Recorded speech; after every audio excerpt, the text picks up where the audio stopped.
Los impactantes eventos del 3 de enero de 2026 nos han dejado a todos con una pregunta enorme.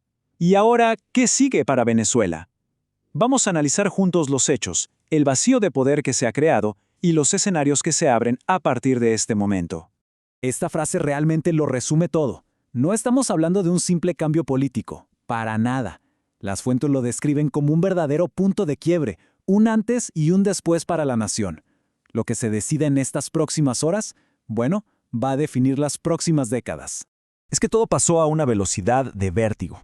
A las 2 de la madrugada, Caracas se despierta con explosiones. Apenas unas horas después, en la mañana, el presidente Trump ya estaba anunciando un ataque a gran escala y, ojo, la captura de Nicolás Maduro y Cilia Flores. Para antes del mediodía ya había confirmación de que estaban en un buque militar estadounidense y se anunciaba que Estados Unidos iba a dirigir la transición. Fue una operación, la verdad, fulminante. Ok, vamos a meternos de lleno en la operación militar. Porque esto no fue una invasión como uno se la podría imaginar. Fue algo mucho más específico, mucho más estratégico. La operación se basó en una idea clave: inhabilitación total. A ver, ¿qué significa esto? La estrategia no era ocupar el país, sino desarmar por completo la capacidad del régimen para gobernar, para comunicarse y sobre todo para defenderse. Se buscaba, digamos, romperle la columna vertebral al poder de una forma casi quirúrgica. Y así es como esa idea se vio en la práctica. No fueron ataques al azar, para nada.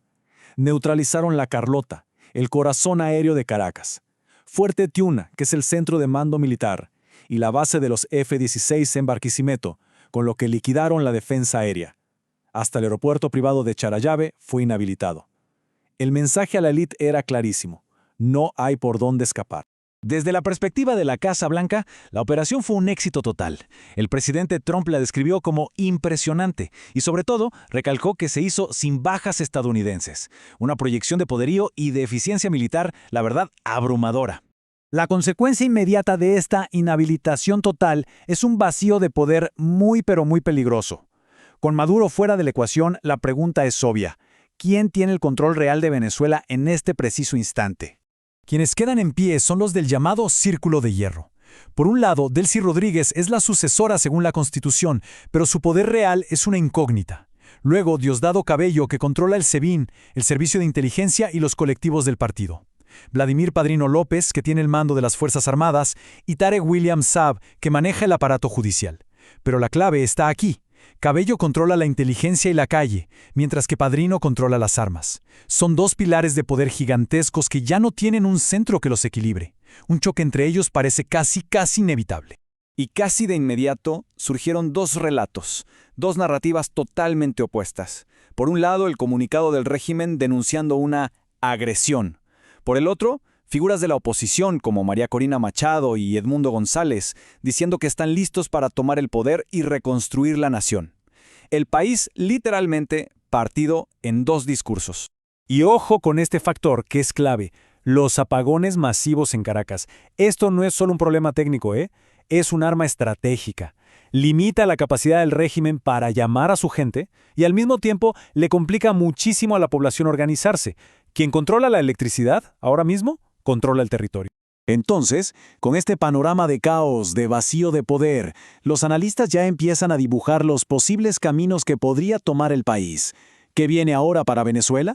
Se perfilan tres escenarios principales. El primero, una lucha de poder interna a cuchillo limpio entre las figuras que quedan del Círculo de Hierro.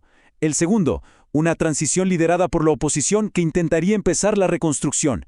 Y el tercero, que es el más oscuro de todos, un conflicto largo, una especie de guerra de guerrillas alimentada por los grupos armados que siguen siendo leales.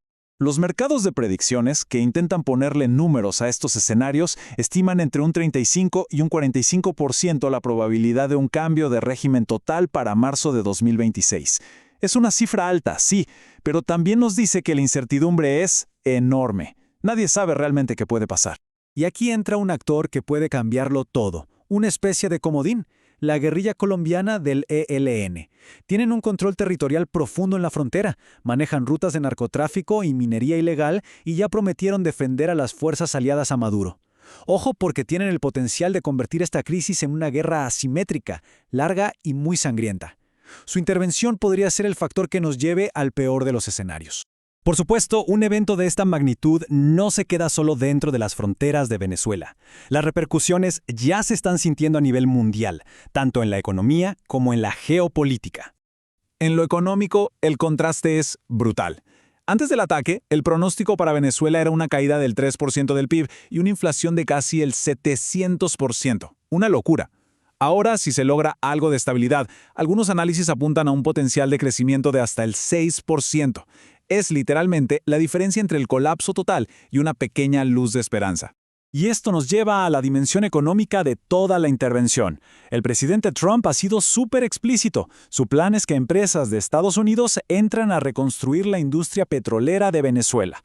La geopolítica y la economía del petróleo, una vez más, van totalmente de la mano. Como era de esperarse, la reacción del mundo está totalmente dividida. Tienes a las Naciones Unidas en estado de alarma, a vecinos como Brasil y Chile muy preocupados, a aliados regionales celebrando y, por supuesto, a potencias como Rusia y China condenando todo rotundamente.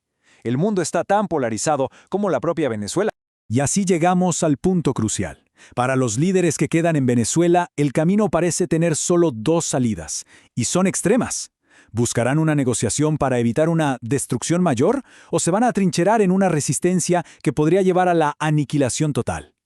El futuro de millones de personas se está decidiendo, literalmente, en este preciso momento.